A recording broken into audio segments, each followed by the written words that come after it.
Усім прывітанне, з вами Зміцер Лукашук. Выбачаюся за невялічкую затрымку па часе. Усё бывае, коркі яны не толькі ў Мінску, але і ў Варшаве на дарогах. Таму наш чарговы госцік трошачку затрымаўся, але тым не менш ён тут, і мы працягваем наш чарговы эфір сумеснага праекта Еўрарадыё Е-прамова, абмяркоўваем падзеі ў Беларусі і за яе межамі.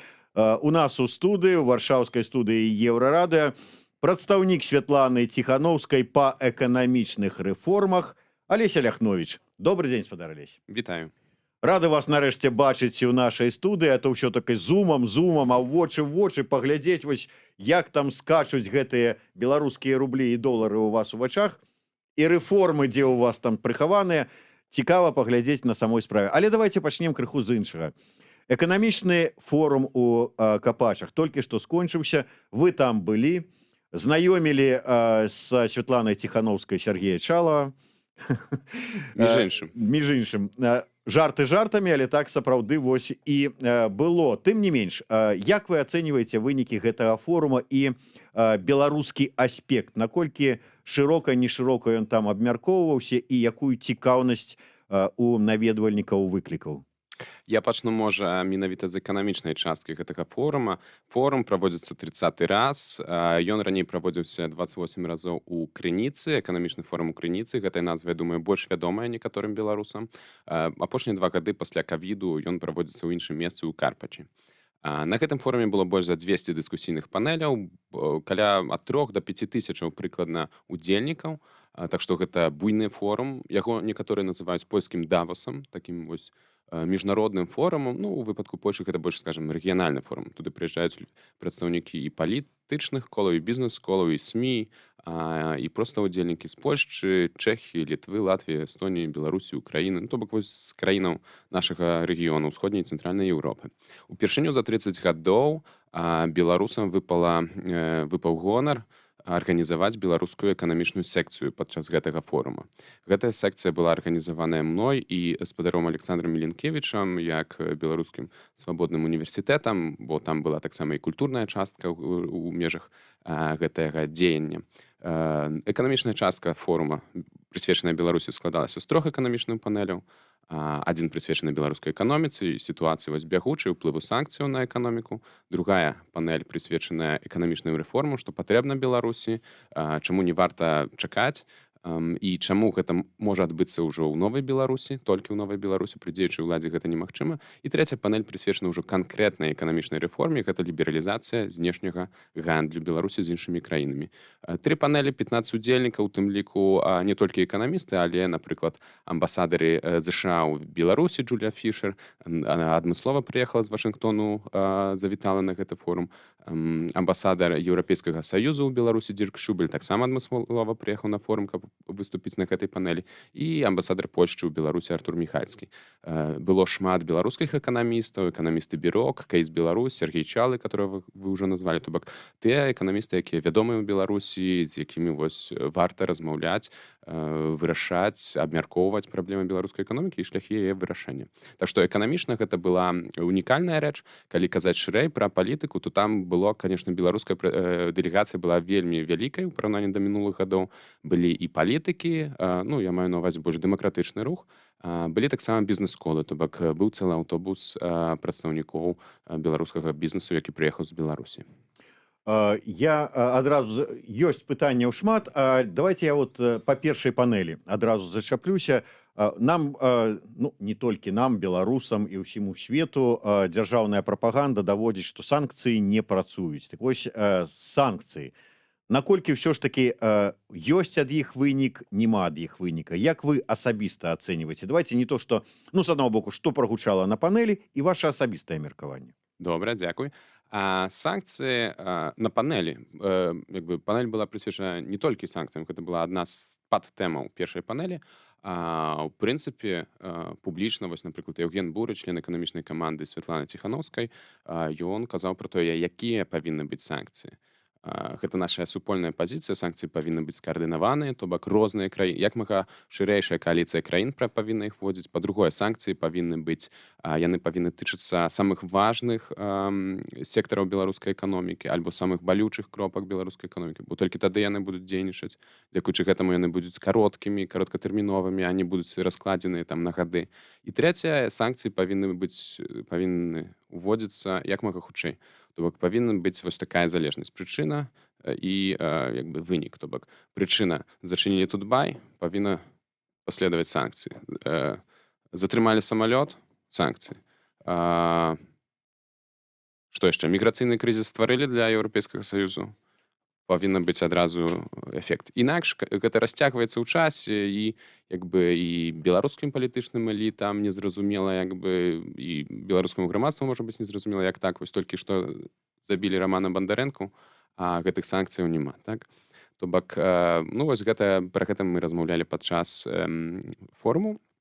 Маё меркаванне такое, што эканамічны ціск гэта адзіны легальны інструмент, якім можна ўплываць на гэты рэжым. Іншага легальнага інструменту не засталося ўнутры краіны. Не да законаў, таму, як вы самі ведаеце, няма ніводнай судовай справы супраць амапаўцаў і іншых людзей, якія збівалі беларусаў, забівалі, катавалі у турме ці на вуліцы.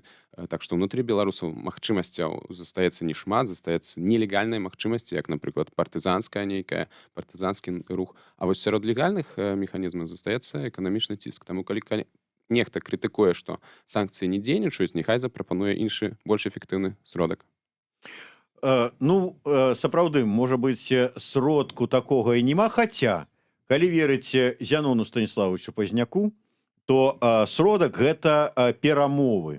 Прычым перамовы не паміж там офісам Святланы Ціхановскай ці НАО Латушкі і адміністрацыяй Лукашэнкі, а паміж Захадам і афіцыйным Мінскам. Пакуль яшчэ афіцыйным, ці як тут правильно сказаць. Так вось, як вы лічыце, ўсё ж таки першы пункт, калі мы ўжо закранулі тэму Пазняка, ён кажа, я не буду браць палітычны аспект, што, маўляў, ніколі ў свеце у выніку санкцый там аўтарытарныя ці таталітарныя рэжымы не падалі, а такі момант, што з-за эканамічных санкцый гэтыя алігархі, эліта ці ўсе астатнія, яны-то не збяднеюць, а бяднее беларускі народ. І, маўляў, санкцыі па іх перш за ўсё удараюць. Як вот на вашу думку? Ну, некалькі, можа, тэмаў. Па-першае, я з вялікай павагай стаўлюся да Зянона Станіславовича. Лічу, што ён заслужыў помнік яшчэ пры жыцці. Так што, як бы, ну, гэта легендарная постаць. Адчуваю, што зараз будзе але. Не, ніякага але. Як бы, легендарная постаць і, як бы, не гледзячы ні на што, я вельмі яго паважаю. Што тычыцца збяднення насельніцтва, то насамрэч збяднення насельніцтва працягваецца, і яно ішло яшчэ да ўвядзення санкцыяў, яшчэ да прэзідэнцкіх выбараў. Да 20-х году, пачынаючы з 12-го году, беларуская эканоміка расла у рэальны тэмп росту быў 0,9% у год. Для параўнання Польшча, Літва, Латвія і Украіна, то бок нашыя бліжэйшыя суседзі развіваліся на 3-4%, то бок у 3-4 разы хутчэй. Гэта дзесяцігоддзе можна назваць страчаным для Беларусі дзесяцігоддзем, бо мы сталі адставаць не толькі ад развітых, ну, не толькі ад сваіх суседзяў, а ад ўсяго глобальнай эканомікі ў цэлым, якая якраз такі развівалася прыкладна на 3-3,5%. Вынікам 27-гадовага кіравання Лукашэнкі беларусы апынуліся самай беднай краінай ў Еўропе. Калі падлічыць шэрасць сектара эканомікі на Ўкраіне і ў Беларусі, то, ў прынцыпе, сярэдні заробак беларусаў ўжо ніжэйшы, чым на Ўкраіне. Таму адказ на пытанне, ці вы хочаце, каб было так, як на Ўкраіне, рэжым за 27 гадоў давёў да гэтага. Так? Што ўжо, ў прынцыпе, украінцы зарабляюць больш, чым беларусы. Так што гэта не вынік санкцыяў, так? Бо санкцыі пачалі дзейнічаць толькі з гэтага году. З красавіка амерыканскія, з чэрвеня еўрапейскія, потым яшчэ дабавіліся амерыканскія новыя санкцыі. То бок гэта толькі пачынаецца. У многіх з гэтых пакетаў санкцыяў ёсць таксама адтэрміноўка дзеяння. Напрыклад, амерыканскія апошнія санкцыі па беларускалію пачнуць дзейнічаць з 8 снежня. То бок яны яшчэ па сутнасці цалкам не дзейнічаюць. Тым не менш, некаторыя кажуць, што гэта праз ну вось праз санкцыі ў Беларусі адбываецца збядненне. Гэта неправда. Збядненне пачалося як бы ўжо шмат гадоў раней. Не буду аспрэчваць гэты момант, але ўсё ж таки не падаецца вам, што санкцыі, калі яны пачнуць дзейнічаць напоўніцу, яны прыспешаць гэты працэс далейшага збяднення. У нас няма іншага выйсця, так? Спрабуйце паразмаўляць з сем'ямі тых палітзаключоных, якія сёння знаходзяцца ў турмах, а гэта не 600 з чымсьці людзей, прызнаных палітычнымі заключонымі. Гэта тысячы людзей у Беларусі. І трэба з імі таксама размаўляць. Трэба ім сказаць, ну давайте складзем лапкі, давайте вывесім белы сцяг і спрабуем дамовіцца з гэтым рэжымам. Многія з іх не гатовыя падпісваць акт аб капітуляцыі, падпісваць прашэнне аб памілаванні, так? І гатовы сядзець там да канца. Таму мы тым больш не маем права здаваць іх, бо яны выйшлі за перамены, за свабоду, за свае правы, і таму мы таксама павінны адстайваць іх права. Але ці не падаецца вам, што мы зараз трапілі ў такую сітуацыю, калі, ну як кажуць, хто першы мергане? З аднаго боку еўрапейскі захад уводзіць санкцыі таму, што ў Беларусі рэжым робіць тое і тое. І кажа, вот, ну, калі зменіцца сітуацыя, санкцыі будуць пераглядацца. З таго боку, вот Лукашенко заявіў ізноўку нядаўна, што, маўляў, мы тут нічога не зробім, пакуль вы там не здымеце санкцыі, не перастанеце тут нас, як это любіць казаць, нагибать і гэтак далей. То есть атрымліваецца, што вот как бы сели вот так, вот і вот хто первы? Вот я не пойду, і ты не пойдзеш. Ну, насамрэч, Беларусь ужо за гэтыя 27 гадоў некалькі цыклаў такіх перажыла. Гэтыя цыклы звычайна звязаныя з выбарчым працэсам, так? То бок адбываюцца выбары, Лукашенко бярэ закладнікаў, саджае іх у турмы, а потым праз год, 2-3 пачынае гандаль, пачынае іх выпускаць взамен на адмову ад санкцый, так? І такім чынам санкцыі насамрэч ніколі не пачынаюць дзейнічаць, бо яны у большасці з гэтых палітычных цыклаў нават як бы захад не даходзіў да эканамічных санкцый. Вось зараз упершыню ў гісторыі Амерыка і Еўросаюз, Великабрытанія яны ўвялі сектаральныя санкцыі супраць цэлых сектароў беларускай эканомікі. Гэта ўпершыню за гісторыю, так? Раней такога не было. То бок цяпер упершыню ёсць кансэнсус сярод дэмакратычных краін, краін захаду, што ну вось проста перагарнуць старонку з Лукашэнкам гэта ўжо немагчыма. Бо шмат разоў перагортвалі гэтую старонку і шмат разоў гэты недамоваздольны чалавек падманваў захад, так? Захад больш не гатовы даць сябе падмануць.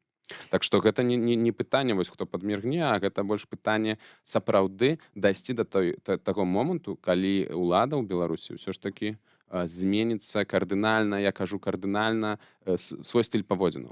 Напрыклад, каб змяніўся стыль паводзінаў, недастаткова проста выпусціць вязняў і проста спыніць катаванні. Трэба нешта іншае зрабіць. Напрыклад, увесці незалежную судовую сістэму, дазволіць незалежным СМІ дзейнічаць у Беларусі. Ну, вось такія рэчы. Ну што ж, сапраўды, праўда, ёсць небяспека, што рэжым, ну тут некалькі я ізноўку закранаю, што, па-першае, можа быць, як это называюцца, такая, як паўночная Карэя стаць рэжым, ці там як Куба ў сваю чаргу, колькі пад санкцыямі пражыла і будуць жыць, альбо што дзеля свайго захавання ўлады, хоць нейкай там мінімальнай, але ўлады пойдзе у Расію, хоць губернатарам там паўночна-заходняга краю, але пры ўладзе. Насамрэч хачу супакоіць, гісторыя Кубы і Паўночнай Карэі ў Беларусі немагчымая. Куба гэта востраў, Паўночная Карэя мяжуе з Паўднёвай Карэяй і з Кітаем. З двумя краінамі, з Паўднёвай Карэяй практычна няма адносін, з Кітаем ёсць, ну, такі там, можна сказаць, паўсаюзніцкія адносіны. Калі б у Беларусі была толькі мяжа выключна з Расіяй, то магчыма так, магчыма, варыянт Паўночнай Карэі бы спрацаваў. Але Беларусь гэта насамрэч адкрытая эканоміка. Яна вельмі шмат імпартуе, вельмі шмат экспартуе. Калі зачыняць межы, зачыняць транзіт, тое, чым гразіўся Лукашенко для там нямецкіх кампаній, літоўскіх, польскіх, то эканоміка гэтага, беларуская эканоміка не вытрымае. Так што проста зачыніцца і стаць такой аўтаркічнай эканомікай, як кубінская ці паўночна-карэанская, гэта проста, ну, немагчыма. Пытанне, ну, можа быць, каб разрадзіць трошку абстаноўку за нашым сталом студыйным, просто па-чалавечы. Скажыце, а вы зразумелі, што рабіў на этом форуме Воскресенскі? Калі шчыра, гэта ўсё ж такі, ну... Па-першае, я не ведаю, так? Па-першае, я не ведаю. Па-другое, я асабіста яго не бачыў, хаця быў ад пачатку і да канца гэтага форума. І па-трэцяе, ну, я асабіста не бачу прычын, каб з гэтага рабіць цэлую такую піар-акцыю, што вось, ну, сталася нешта там дрэннае, запрасілі чалавека на міжнародны форум. Так? Ўсё ж такі форум ладзіць не дзяржава, так? Гэта не дзяржаўны форум. Наадварот, гэта не дзяржаўны форум. Арганізатары могуць зрабіць што ім заўгодна. Магчыма, камусьці непрыемна, так, ну, я бы там руку не паціснуў, але ну, гэта пытанне абодвух бакоў. Ну, хтосьці запрасіў, хтосьці пагадзіўся прыехаць. У чым праблема? Ну, праблем-то, конечно, некалькі, хаця б я так і не зразумеў, ці высветлілася, хто яго запрасіў па выніку. Так інфармацыі не з'явілася. І другая, конечно, справа, як яго выпусцілі з Беларусі, чалавека, які знаходіцца под подпіскай, под справамі, под нейкім там арыштам. Ну, ладно, вернемся да эканомікі. Будучае Беларусі. Шмат казалі пра тое, што ёсць там, ну, ледзь там не замарожаныя, зарэзерваваныя, ці як іх правільна назваць, там мільёны долараў там ці еўра, якія чакаюць вот як для новай Беларусі, каб можна было змяніць сітуацыю эканамічную ў краіне. Яны сапраўды ёсць. Так, і гэта не Ці мільён. гэта абяцанні проста? Не, яны сапраўды ёсць, і гэта не мільёны, гэта мільярды. Каб, ну, гэта пафасна, каб не Чакайце, гучала. вот ёсць такі вот нейкі такі мех ці чамадан, які стаіць недзе там вот, ну, я не ведаю, там у сейфе ці пад сталом у каго-небудзь, і вот чакае, пакуль вот новая Беларусь пастукаецца ў дзверы і сказаць: оп, вот вам ваш мешок з мільярдамі. Не, ну гэта, вядома, так не выглядае, так? То бок гэта не так, што прям у сейфе дзесьці ляжаць гэтыя грошы. Але гэта палітычная дамоўленасць, агучаная Еўрапейскай камісіяй, то бок палітычным органам Еўрапейскага Саюзу, а раней адобраная 27 кіраўнікамі дзяржаў Еўрапейскага Саюзу, што пасля дэмакратычных перамен у Беларусі, пасля вырашэння палітычнага крызісу для новай дэмакратычнай Беларусі ёсць пакет прапановаў агульнай фінансавай сумай у 3 мільярды еўра, то бок у доларавым эквіваленце 3,6 мільярда еўра. Гэта 6% валавага прадукту Беларусі. Гэта шмат. Для параўнання, вось нядаўна Пуцін і Лукашенко дамовіліся аб інтэграцыйных картах, і каб неяк падсласціць гэтую пілюлю, Расія гатовая да канца наступнага году выдзеліць 630 ці 640 мільёнаў долараў. 630-640, перад гэтым 1,5 мільярда было разам 2 з гакам, так? Еўрапейскі Саюз гатовы на першыя 2-3 гады рэформ эканамічных выдзеліць Беларусі 3,6 мільярда долараў. Значна болей, чым Расія. Так што гэта палітычная абетніца, якая некалькі разоў была ўжо аб'яўлена, канцэпцыя якой была выпрацавана сумесна з офісам Светланы Ціханаўскай, палітычна з самой Светланы Ціханаўскай, а экспертна на ўзроўні яе эканамічнай каманды. То бок беларусы прымалі ўдзел у выпрацоўцы гэтай каманды, гэтай праграмы. Гэта ёсць як бы канцэпцыя, як гэта павінна выглядаць, з чаго складвацца, я магу пра гэта таксама распавесці. То бок гэта першая публічна заяўленая вось праграма падтрымкі для Беларусі і менавіта для дэмакратычнай супольнасці, не для Лукашэнкі. Там няма ні слова, няма магчымасці, каб гэтыя грошы трапілі да Лукашэнкі. Гэта тое, што Еўрапейскі Саюз паабяцаў. Акрамя гэтага, ёсць яшчэ амерыканцы. Так? Яны таксама ЗША гатовыя дапамагчы Беларусі, пакуль што гэта не прадстаўлена ў форме канкрэтнага дакументу, але перамовы ідуць, офіс Светланы Ціханаўскай дамаўляецца аб гэтым. Вельмі верагодна, што такі пакет, падобны да еўрапейскага і ЕСаўскага праекту, ён таксама паўстане. Гэта другая частка. Акрамя гэтага, ёсць яшчэ магчымасць супрацы з МВФ, то бок дамоўленасць аб стабілізацыйнай праграме. Гэта можа, тут няма столі, то бок няма нейкага такога максімуму, якая можа быць падтрымка, ўсё будзе залежаць ад той сітуацыі, у якой будзе беларуская эканоміка. То бок, калі бы перамены адбыліся сёння, то верагоднасць, як бы, аб'ём такой падтрымкі гэта магло бы быць 3-4 мільярды долараў. Хутчэй за ўсё, Лукашенко пакіне пасля сябе эканоміку ў вельмі жудасным стане, і падтрымка будзе, Беларусі патрэбная значная большая. То бок гэта МВФ ёсць. Ёсць яшчэ МВФ выдзяляе падтрымку на стабілізацыю эканомікі. Сусветны банк выдзяляе падтрымку на развіццё прыватнага бізнеса, на інфраструктурныя праекты. Ёсць яшчэ еўрапейскі, інвестыцыйны банк, ёсць яшчэ еўрапейскі банк рэканструкцыі і развіцця. Яны таксама падтрымліваюць і інвестыцыйныя інфраструктурныя праекты і развіццё прыватнага бізнеса. То бок насамрэч, калі вось глядзець так шырэй, то можна разлічваць прыкладна на 10 мільярдаў долараў падтрымкі для новай беларускай эканомікі ў першыя 2-3 гады яе рэфармавання. Я да каментароў вось заўсёды знойдзецца падчас размовы з незалежным эканамістам такі Панікоўскі, который с криком «дай миллион» будзе патрабаваць адказу на пытанне: «Товарищ гость, а какие у вас планы на 30 миллионов долларов, которые вам дали в Штатах?» Олесь, вам дали в Штатах 30 миллионов долларов? Не далі, мушу звярнуцца яшчэ. Яшчэ не выставіў інвойс. 30 мільёнаў долараў гэта грошы, якія будуць выдзяляцца праз USAID. Гэта самая буйная арганізацыя па падтрымцы краін, якія развіваюцца. Раней гадавы бюджэт USAID для беларускай эканомікі гэта было 10 мільёнаў долараў на розныя ініцыятывы, але перадусім звязаныя з развіццём грамадзянскай супольнасці. Ну, напрыклад, падтрымка арганізацый, якія падтрымліваюць людзей з абмежаваннем фізычных здольнасцяў. Так? Вось былі такія праекты. Гэта падтрымка і развіццё там бізнес-асацыяцыі ў Беларусі ці ўвогуле коучинг там маладых людзей, каб яны таксама, ну, вось крэатыўных людзей, каб іх рыхтаваць да працы з уласным бізнесам. То бок ось USAID падтрымлівае Беларусь на 10 мільёнаў долараў раней. З новага фінансавага году, з 1 кастрычніка, гэты аб'ём павялічваецца ў 3 разы да 30 мільёнаў долараў. Гэта, між іншым, я кажу, не асноўна, але між іншым таксама праца офіса Святланы Ціханаўскай, што як бы атрымалася патлумачыць, наколькі цяпер падтрымка для грамадзянскай супольнасці, для прыватнага бізнесу ў Беларусі важная.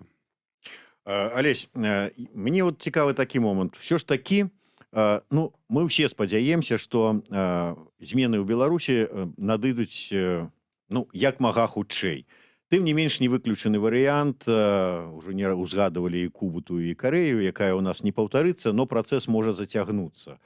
Гэтыя дамоўленасці, вот гэтыя грошы, яны могуць чакаць, там, ну, не бясконца, конечно, но, скажем, там, ёсць абмежаванні па часе. Вот мы вас, там, іх для вас прытрымаем цягам 3 гадоў, там, умоўна, ці 5.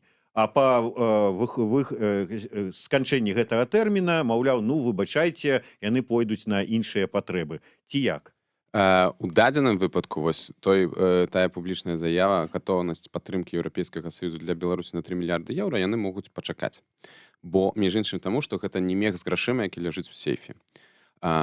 Не заўсёды так ёсць. Вось, напрыклад, ёсць некаторыя праекты Сусветнага банка ў Беларусі, альбо Еўрапейскай камісіі раней былі такія праекты. Калі вось выбары адбыліся, былі рэпрэсіі значныя,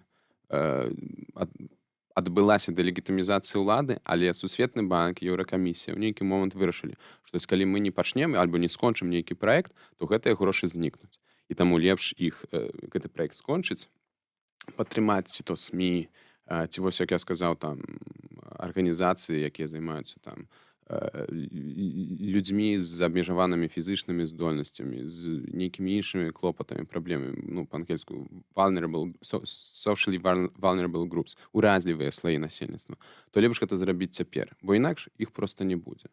І сапраўды, ну, такая аргументацыя, яна працуе. Так? У выпадку з вось гэтым пакетам ЕС гэта можа пачакаць. Канешне ж, нікому б не хацелася зацягваць, каб мы яшчэ там гадамі змагаліся за тое, каб Беларусь нарэшце жыла дэмакратычным жыццём. Олесь, я не ведаю, ці глядзелі вы крайні стрым Сергея Чалага ось у мінулую суботу. Я ведаю, што вы там з Капачаў ехалі, там былі свае справы. Тым не менш, там у Чалага прагучала такая ідэя, думка, ён, правда, на ёй моцна не засяроджваўся. Тым не менш, нам мне падаецца цікавай, што вельмі шмат беларусаў зараз з'ехала. Як шараговых беларусаў, вось журналістаў там ці айцішнікаў, там, так і бізнеса.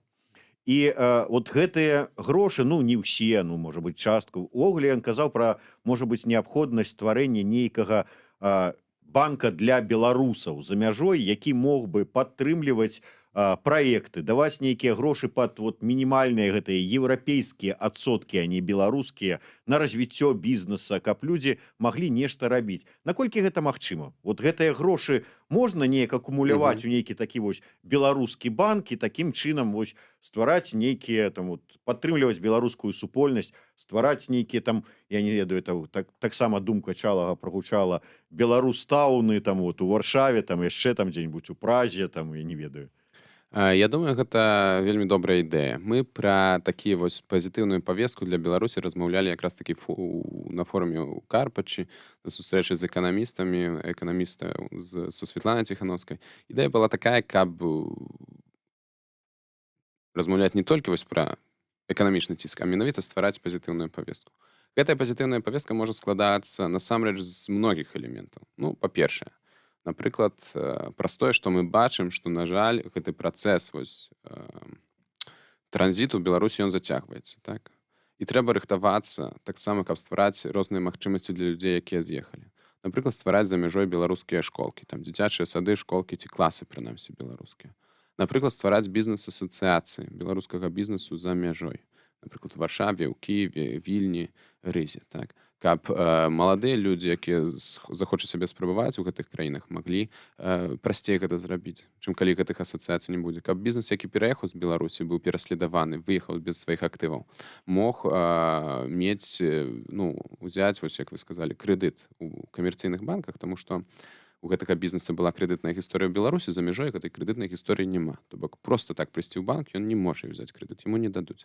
А вось калі праз бізнес-асацыяцыі атрымаецца пралабіраваць гарантыйны фонд, што мы цяпер спрабуем зрабіць, вось каб частку з гэтага ЕСаўскага пакету для Беларусі з 3 мільярдаў, там, дарэчы, прапісана падтрымка 20 тысячаў беларускіх малых і сярэдніх прадпрымальнікаў у аб'ёме да 350 мільёнаў еўра. Вось каб 1/7 частку гэтых сродкаў выдзеліць ужо цяпер для бізнесаў, якія знаходзяцца за мяжой, каб яны маглі вось у бліжэйшым замежжы Беларусі адчыніць свой бізнес. Гэта, зразумела, таксама падтрымае Беларусі ў будучыні, бо гэтыя бізнесмены змогуць альбо вярнуцца ў Беларусь, альбо адкрыць у Беларусі нейкія сумесныя вытворчасці, так, з іншымі беларускімі прадпрымальнікамі. Альбо нават калі яны вырашаць тут застацца, то яны будуць амбасадарамі, пасламі вось такой добрай волі Беларусі за мяжой. Так што гэта ў любым выпадку карысна для нас усіх. Тое, што вы сказалі, што можа стварыць нейкі банк. Таксама добрая ідэя, каб беларусы маглі захоўваць свае дэпазіты, свае зберажэнні не толькі ў беларускіх банках, дзе ўсё больш і больш сумневаў, ці гэтыя банкі будуць стабільныя, а каб яны маглі іх захоўваць за мяжою, так? Маглі пераехаць і проста там быць упэўненымі, што гэтыя грошы застануцца. Ёсць ідэя па дыстанцыйнаму навучанню. Пасля таго, як у Беларусі школы ператварыліся крыху ў такія казармы, каб людзі ў Беларусі маглі атрымліваць якасную адукацыю, так? А не толькі ідэалагізаваныя, зомбаваныя нейкія праграмы. То бок такіх элементаў пазітыўнай павесткі іх шмат, і бліжэйшым часам мы будзем над гэтым працаваць, прапрацоўваць далей. Так што, ну, я тут толькі магу пагадзіцца з Сергеем Чалым. Ну, вось вы сказалі, што вядуцца, ну, ідэі ёсць, ідэі агучаныя, ўжо вядуцца нават, можа быць, нейкія там, пішыце адпаведныя там дакументы, каб іх куды падаць. Наколькі ўсё ж такі это рэальна, на ваш погляд? Ну, вось, напрыклад, на форуме ў Карпачы мы размаўлялі аб гэтым з віцэ-кіраўніцай Еўрапейскага інвестыцыйнага банку, менавіта ад магчымасці стварэння гарантыйнага фонду. Мы атрымалі запэўненне, што гэта магчыма, што ёсць зацікаўленне, калі атрымаецца дамовіцца палітычна з Еўрапейскай камісіяй аб выдзяленні такіх сродкаў, то Еўрапейскі інвестыцыйны банк мог бы такую праграму ажыццяўляць. Так што перамовы сапраўды вядуцца. Па розных вось элементах гэтай пазітыўнай павесткі мы знаходзімся на розным этапе, але мы разумеем, што трэба ствараць вось моцны падмурак і як бы падтрымліваць беларускую грамаду ўнутры краіны і дыяспору за мяжой. Па форуме вот яшчэ што цікавага вы б самі адзначылі? Гэта вельмі добра, што ўвогуле была такая нагода, каб розным, ну, вось, палітычным прадстаўнікам, юрыстам беларускім, эканамістам, прадстаўнікам бізнесу была магчымасць сустрэцца, абмеркаваць, убачыцца. Многія людзі ўпершыню пабачылі там Святлану Ціханаўскую, многія людзі ўпершыню пабачылі Паўла Латушку, Вольгу Кавалькову, там штаб Бабарыкі, іншых. То бок сама такая магчымасць сустрэцца, пабачыцца адзін аднаго, абмеркаваць, знайсці нейкі давер. Гэта заўсёды добра. Таму, ну, на жаль, зараз такая сітуацыя, што такія пляцоўкі застаюцца толькі за мяжой. Раней яны былі ў Беларусі. Вось, напрыклад, для эканамістаў такой пляцоўкай быў Кастрычніцкі эканамічны форум, дзе не проста незалежныя эканамісты і бізнесмены маглі пабачыцца, туды прыходзілі і прадстаўнікі дзяржавы, то бок там міністр фінансаў, міністр эканомікі, іншыя прадстаўнікі, то бок, ну, быў абмен інфармацыяй. Зараз унутры краіны гэта немагчыма, таму даводзіцца сустракацца за мяжой. А ўвогуле ўнутры краіны засталіся яшчэ от такія эканамічныя структуры. Ну, я ведаю, што Бюрок фактычна поўным складам з'ехаў зараз у Кіеве. Хто-небудзь яшчэ застаўся, нават выперлі таго беднага Раманчука. Так, на жаль, ну, выглядае на тое, што ў Беларусі практычна, ну, калі жартаваць, калі можна сабе дазволіць жарт, то эканамістаў засталося на 3 дні, як той мукі.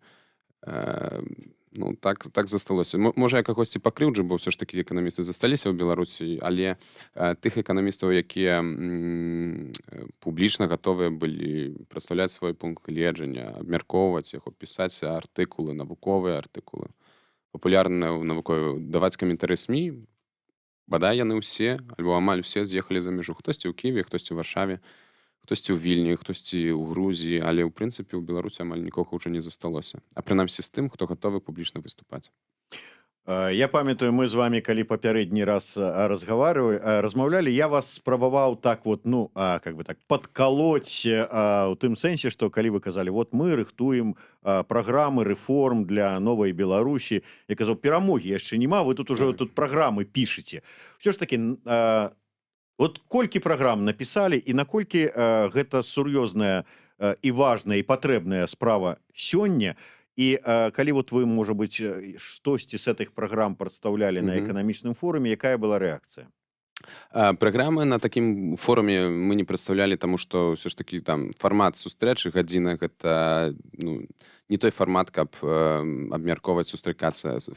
Такія праграмы трэба спачатку дапрацаваць, ну, у закрытым фармаце, каб даць час эканамістам азнаёміцца, даць свае заўвагі, дапрацаваць праграму, і тады яе ўжо публічна прадставіць.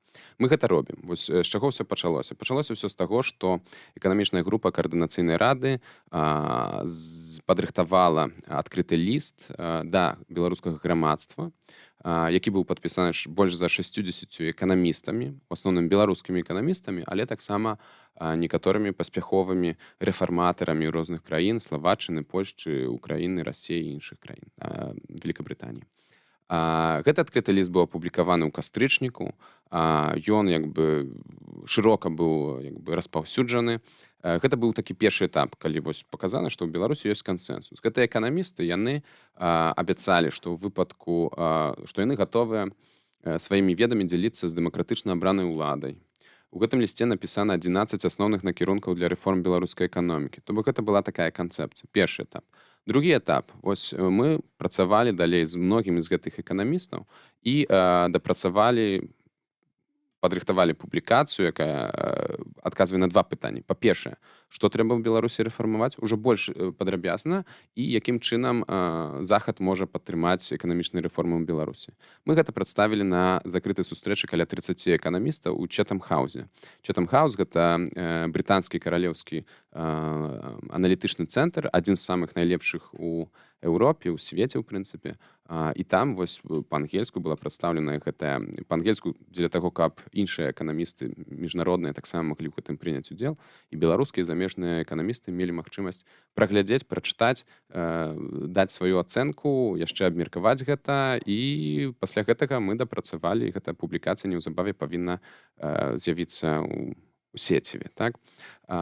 Ёсць шмат, як бы, ёсць зараз такая, ну, не хочу, можа, забегаць наперад, анансаваць, але ёсць ідэя таксама па працы па асацыяцыі беларускіх аналітычных цэнтраў і незалежных эканамістаў, каб кожны з іх працаваў над той тэмай, па якой ён спецыялізуецца. Так? Ну, бо не сакрэт, напрыклад, я не здольны там, ну, напрыклад, прапрацаваць рэформы экалагічнай ці там экалагічнай рэформы Беларусі, каб Беларусь была больш зялёнай эканомікай, каб больш было рэцыклінгу, каб электраэнергія ў Беларусі выраблялася з тых крыніц энергіі, якія больш зялёныя, здаровыя для грамадства. Гэтым павінны займацца іншыя спецыялісты. Так? То бок у нас ёсць такая ідэя, каб сярод асацыяцыі беларускіх даследчыцкіх цэнтраў, каб кожны займаўся тым, у чым ён спецыяліст. І гэтая ідэя, яна таксама дапрацавана, і у бліжэйшыя месяцы будуць з'яўляцца першыя напрацоўкі розных эканамістаў, розных спецыялістаў. Ну што ж, сапраўды, можаце лічыць, што вы мяне пераканалі ў тым, што ўсё ж такі хоць перамогі і няма, але рыхтавацца да яе трэба, і таму, адпаведна, нейкія праграмы рэформ трэба рыхтаваць ужо зараз, каб не было потым, што вот оно ёсць, але што будзем рабіць? Вот мы зараз сядзем і падумаем і напішам, можа быць.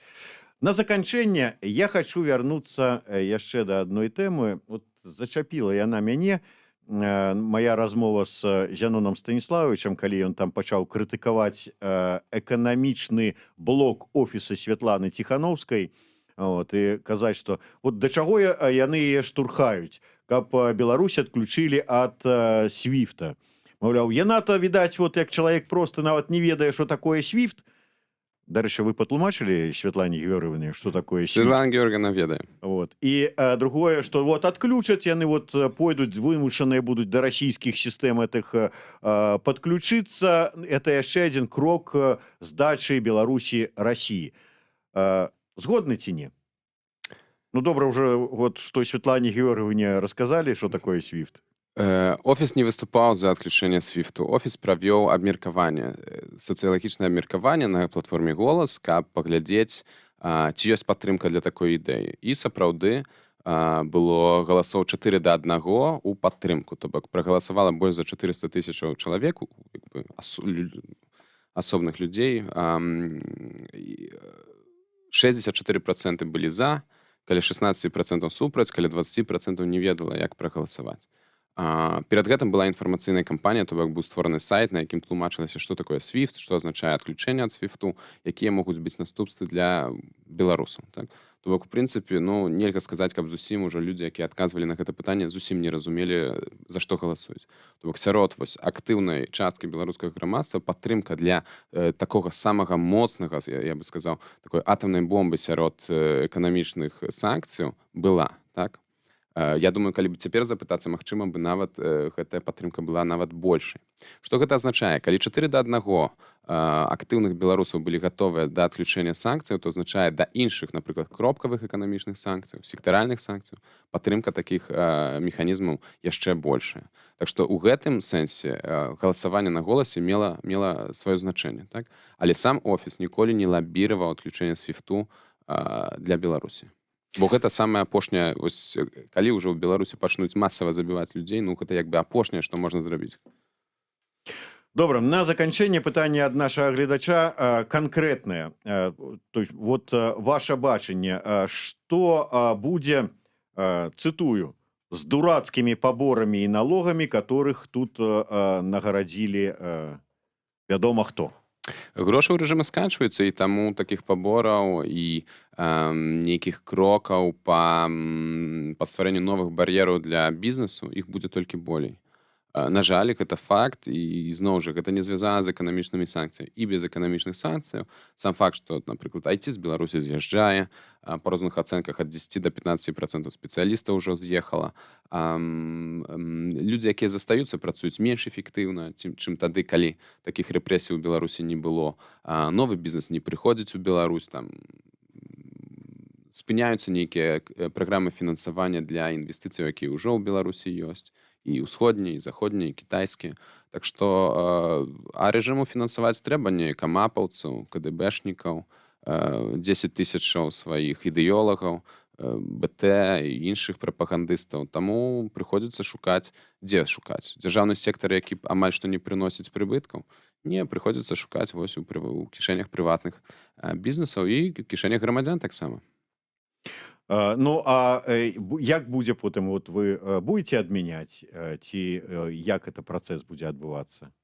На сайце Святланы Ціхановскай ёсць праграма па падтрымцы фізычных асобаў, якія пацярпелі, пратэснага руху і бізнеса, які быў ну, які палітычна быў пераследаваны. Можна знайсці, там ёсць эканамічны раздзел на сайце. Там прапісана, як бы, што мы прапануем. Мы прапануем, каб все палітычныя справы супраць беларусаў, неважна, пратэстоўцаў, страйкаўцаў, бізнесу, фізычных асобаў, каб яны былі ўсе спыненыя, каб бізнес і іншыя людзі, яны былі рэабілітаваныя, каб была рэкампенсацыя для тых бізнесаў, якія пацярпелі, каб быў перагледжаны працавы кодекс, трудовы кодекс у Беларусі, каб была магчымасць ствараць незалежныя прафсаюзы ў Беларусі, каб незалежныя прафсаюзы мелі сваё месца ў кіраванні сваімі прадпрыемствамі альбо ў назіральных радах. Так.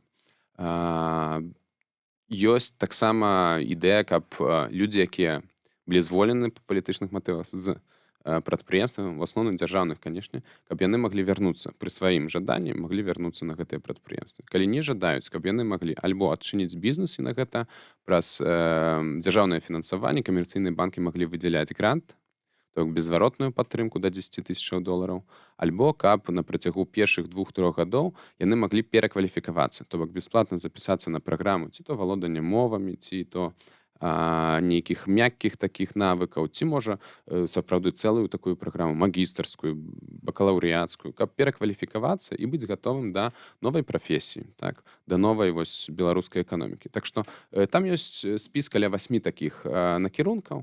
Мы пра гэта ўжо даўно як бы думалі, мы гэта прэзентавалі на сустрэчы, калі Святлана Ціханаўская была ў Варшаве, на сустрэчы з прадстаўнікамі беларускага аб'яднання рабочых і рабочага руху, то бок з прадстаўнікамі стачечных камітэтаў яны вельмі як бы добра адрэагавалі тады. Дзякуй вялікі. Ну што ж, спадзяюся, што не толькі змены ў Беларусі будуць, але і мы будзем гатовыя да іх, і мы, і эканамісты, якія будуць ведаць, як не толькі як, але і за які кошты, за якія грошы правесці неабходныя рэформы. Рэкампенсацыя за чый кошт будзе. Мы пра гэта ўжо размаўлялі з Алесем Ляхновічам. Была цэлая адпаведная праграма з гэтай нагоды. Google вам у дапамогу, там усё пачуеце і даведаецеся. Дзякуй вялікі. Алеся Ляхновіч, прадстаўнік Святланы Ціханаўскай па эканамічных рэформах. Зміцер Лукашук былі з вамі. Дзякуй вялікі.